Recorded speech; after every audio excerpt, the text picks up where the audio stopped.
Is Kusal from Eicher Bhopal और आज हम मॉड्यूल 4.3 सीखेंगे सिग्नल्स एंड सिस्टम्स कोर्स का, जिसमें हम मल्टीप्लिकेशन एंड कॉन्वोल्यूशन प्रॉपर्टी के बारे में जानेंगे। ये कॉन्वोल्यूशन क्या होता है, ये आपके लिए एक नया टर्म है, तो इसे भी हम आज इंट्रोड्यूस करेंगे। और ये कॉन्वोल्यूशन एक बहुत इम्पॉर्टेंट मैथमेटिकल ऑपरेशन है जो कि इस कोर्स में काफ़ी मॉड्यूल्स में आएगा बार बार, और ये बहुत फंडामेंटल रोल प्ले करता है सिग्नल्स एंड सिस्टम्स कोर्स में। तो कॉन्सेप्ट बहुत ही सिंपल है, बट इसे ठीक तरीके से समझना बहुत ज़रूरी है। तो आइए सीखते हैं मॉड्यूल 4.3 ऑफ फोरियर ट्रांसफॉर्म, जिसमें हम मल्टीप्लिकेशन एंड कॉन्वोल्यूशन प्रॉपर्टी के बारे में जानेंगे। जो हमारा पिछला मॉड्यूल था जिसमें हमने फोरियर ट्रांसफॉर्म के डेरिवेटिव प्रॉपर्टी के बारे में जाना था, उसमें हमने देखा था कि अगर हमारे पास कोई डेरिवेटिव है फोरियर किसी टाइम डोमेन सिग्नल का, तो उसका जो फोरियर ट्रांसफॉर्म होता है वो होता है J omega times capital X of J omega. यानी कि जो एक्स ऑफ टी है, एक्स ऑफ टी का फोरियर ट्रांसफॉर्म है capital X of G omega, और आप अगर एक्स ऑफ टी को टाइम डोमेन में अगर डिफरेंशिएशन करते हैं तो फ्रीक्वेंसी डोमेन में वो सिर्फ जे ओमेगा से मल्टीप्लाई हो जाता है। इसके बाद में हमने एक एग्जाम्पल देखा था एक सर्किट का, जिसमें हमने एक सिंपल आरसी सर्किट को लिया था, जहाँ पे ये है वी आई ऑफ टी, ये है V0 ऑफ टी आउटपुट, ये है कैपेसिटेंस और ये रेजिस्टेंस। यहाँ पर हमने इसी डेरिवेटिव फार्मूला को यूज़ करके ये डिराइव किया था कि V0 of J omega divided by V I of J omega is equal to 1 by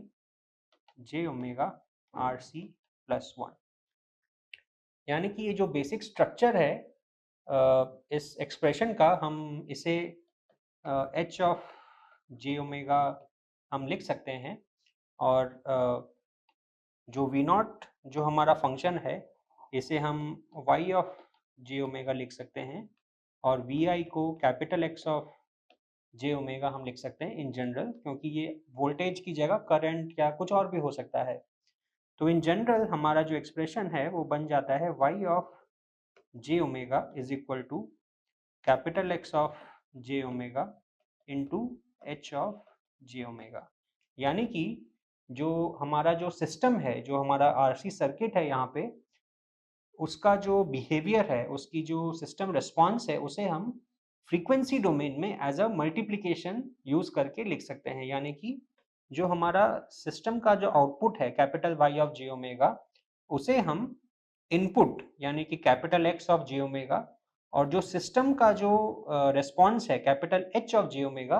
इन दोनों के प्रोडक्ट को यूज करके हम आउटपुट को डिफाइन कर सकते हैं।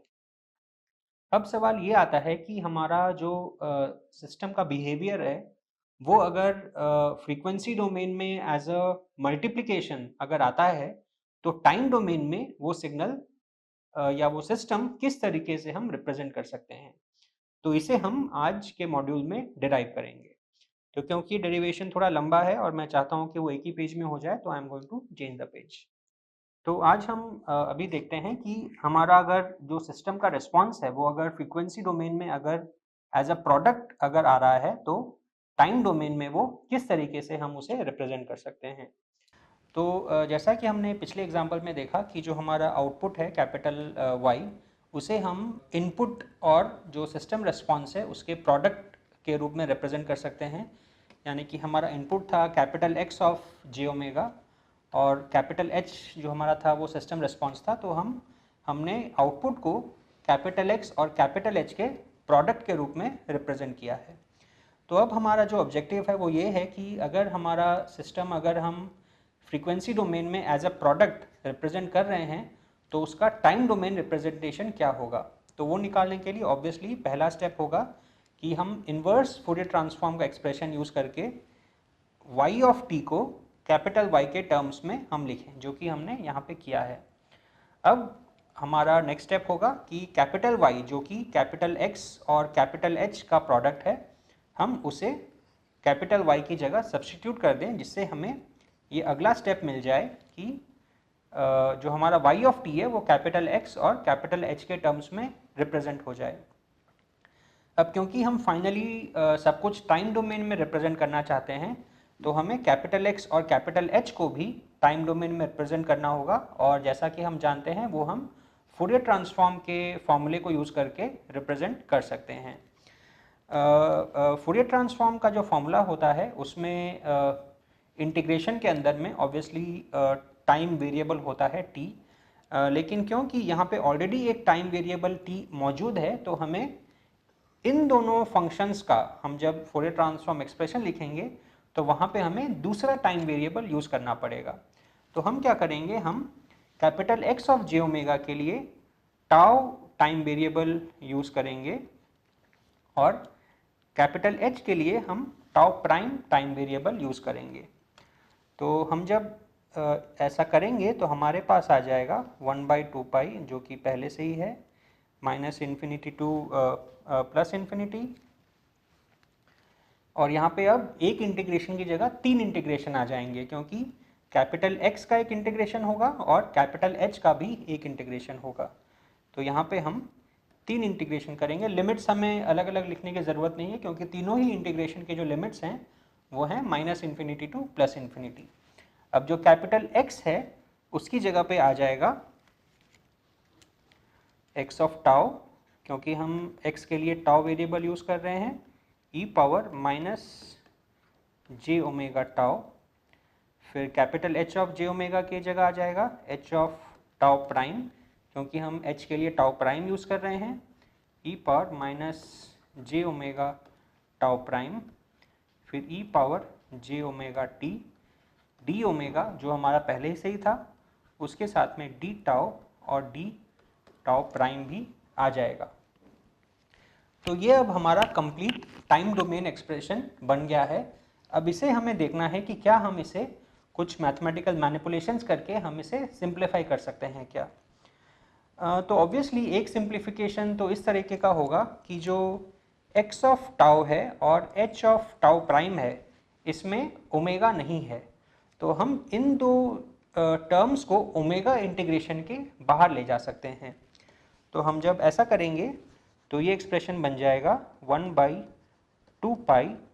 अब हम यहाँ पे दो इंटीग्रेशन सिंबल लगाएंगे, क्योंकि हम अब टाउ और टाउ प्राइम का इंटीग्रेशन लिखेंगे और ओमेगा का इंटीग्रेशन हम अंदर अलग से लिखेंगे। तो अभी जो हमारा इंटीग्रेशन है यहाँ पे वो होगा D tau prime X of tau H of tau prime, और integration from minus infinity to infinity, ये है इंटीग्रेशन ओवर डी ओमेगा। तो जैसा कि हम देख सकते हैं, जो हमारे पास जो तीन फेजर टर्म्स हैं, ई पावर माइनस जे ओमेगा टाउ, ई पावर माइनस जे ओमेगा टाउ प्राइम और ई पावर जे ओमेगा टी, इन तीनों को हम कंबाइन करके हम एक ही फेजर टर्म में लिख सकते हैं, e power J omega T minus tau minus tau prime. यहाँ पे हमने इन तीनों फेजर्स को हमने कंबाइन करके एक सिंगल फेजर के माध्यम से लिख दिया है। अब जैसा कि हम जानते हैं कि जो फेजर होता है ई power J omega into sum variable, तो उसे हम अगर ओमेगा के रिस्पेक्ट में अगर माइनस इन्फिनिटी से प्लस इन्फिनिटी तक हम अगर इंटीग्रेट करते हैं, तो इस इंटीग्रेशन की जो वैल्यू होती है वो होती है 2 pi into delta T minus tau prime. तो हम इस पूरे जो हमारा जो पूरा जो ओमेगा के ऊपर जो इंटीग्रेशन है उसको हम सिंपली इस टर्म के साथ में हम रिप्लेस कर सकते हैं, यानी कि हमारा एक इंटीग्रेशन कम हो गया है। और एक और चीज़ है कि जो हमारा ये जो 2 पाई है, ये 2 पाई और ये 2 पाई दोनों कैंसिल हो जाएंगे, यानी कि हमारा एक्सप्रेशन हो जाएगा equal to integration minus infinity to plus infinity d tau d tau prime x of tau into h of tau prime into delta of t minus tau minus tau prime। अब हम इसे further simplify कैसे कर सकते हैं? अब यहाँ पे अगर आप देखें कि यहाँ पे जो टर्म है x ऑफ टाउ, इसमें टाउ प्राइम नहीं है, और यहाँ पे जो है यहाँ पे टाउ प्राइम है और यहाँ पे भी टाउ प्राइम है। तो अब हम इन दो इंटीग्रेशंस को भी हम सेपरेट कर सकते हैं और इसे हम लिख सकते हैं is equal to integration of minus infinity to plus infinity d tau x of tau into integration minus infinity to plus infinity d tau prime h of tau prime into delta of t minus tau minus tau prime। अब जैसा कि हम जानते हैं कि जो delta function होता है वो तभी नॉन ज़ीरो होता है जब उसका आर्ग्यूमेंट ज़ीरो होता है, यानी कि जब हमारे डेल्टा फंक्शन का जो आर्ग्यूमेंट है, यानी कि ये जो टर्म है, जब ज़ीरो होगा तभी जाके हमारा डेल्टा फंक्शन नॉन ज़ीरो होगा। और इस तरीके का जो इंटीग्रेशन होता है, जहाँ पे हम किसी भी एक फंक्शन को डेल्टा फंक्शन से मल्टीप्लाई करके जब इंटीग्रेट करते हैं तो उसका रिजल्ट सिंपली होता है the value of the function at the value of tau prime when this argument is zero. यानी कि ये जो पूरा जो हमारा जो फंक्शन है इसकी वैल्यू सिंपली होगी h of t minus tau, क्योंकि जब हमारा tau prime is equal to t minus tau, तब जाके ये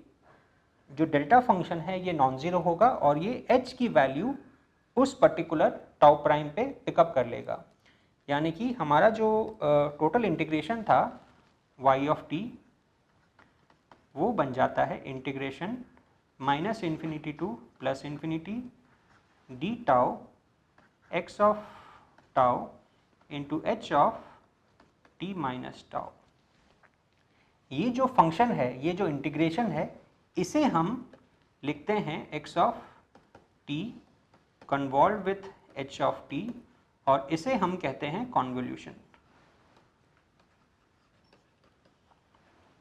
ये कॉन्वोल्यूशन जो फंक्शन है, जैसा कि मैंने बताया, ये सिग्नल्स एंड सिस्टम्स कोर्स में बहुत इंपॉर्टेंट है और सिग्नल प्रोसेसिंग करने में बहुत काम आता है। इसके काफ़ी सारे प्रॉपर्टीज़ हम आगे के मॉड्यूल्स में देखेंगे, लेकिन अभी के लिए आपके लिए ये समझना बहुत ज़रूरी है कि हमारा जो सिस्टम है वो अगर फ्रीक्वेंसी डोमेन में अगर इस तरीके से लिखा हुआ है कि the output is equal to the input multiplied by the systems response, तो वो टाइम डोमेन में एज अ कॉन्वोल्यूशन हम उसे रिप्रेजेंट कर सकते हैं। यहाँ पे कॉन्वोल्यूशन को हम इस इंटीग्रल के द्वारा रिप्रेजेंट करते हैं, यानी कि multiplication in the frequency domain is convolution in the time domain. और इसका उल्टा भी सही होता है कि आप अगर टाइम डोमेन में अगर दो सिग्नल्स को मल्टीप्लाई करेंगे तो फ्रीक्वेंसी डोमेन में जो उनका फूरियर ट्रांसफॉर्म है वो कॉन्वोल्यूशन के माध्यम से आप रिप्रेजेंट कर सकते हैं। तो ये थी multiplication and convolution property Fourier transform की। जो अगला मॉड्यूल है उसमें हम फूरियर ट्रांसफॉर्म की इंटीग्रल प्रॉपर्टी के बारे में जानेंगे। यानी कि पिछले मॉड्यूल में हमने देखा था कि हम अगर एक टाइम डोमेन सिग्नल का अगर डेरिवेटिव लेते हैं तो वो फ्रीक्वेंसी डोमेन में j ओमेगा से मल्टीप्लाई हो जाता है। उसी तरीके से हम अगर उस सिग्नल को अगर इंटीग्रेट करेंगे तब जाके वो फ्रीक्वेंसी डोमेन में कैसा लगेगा, ये हम अगले मॉड्यूल में सीखेंगे। Thank you.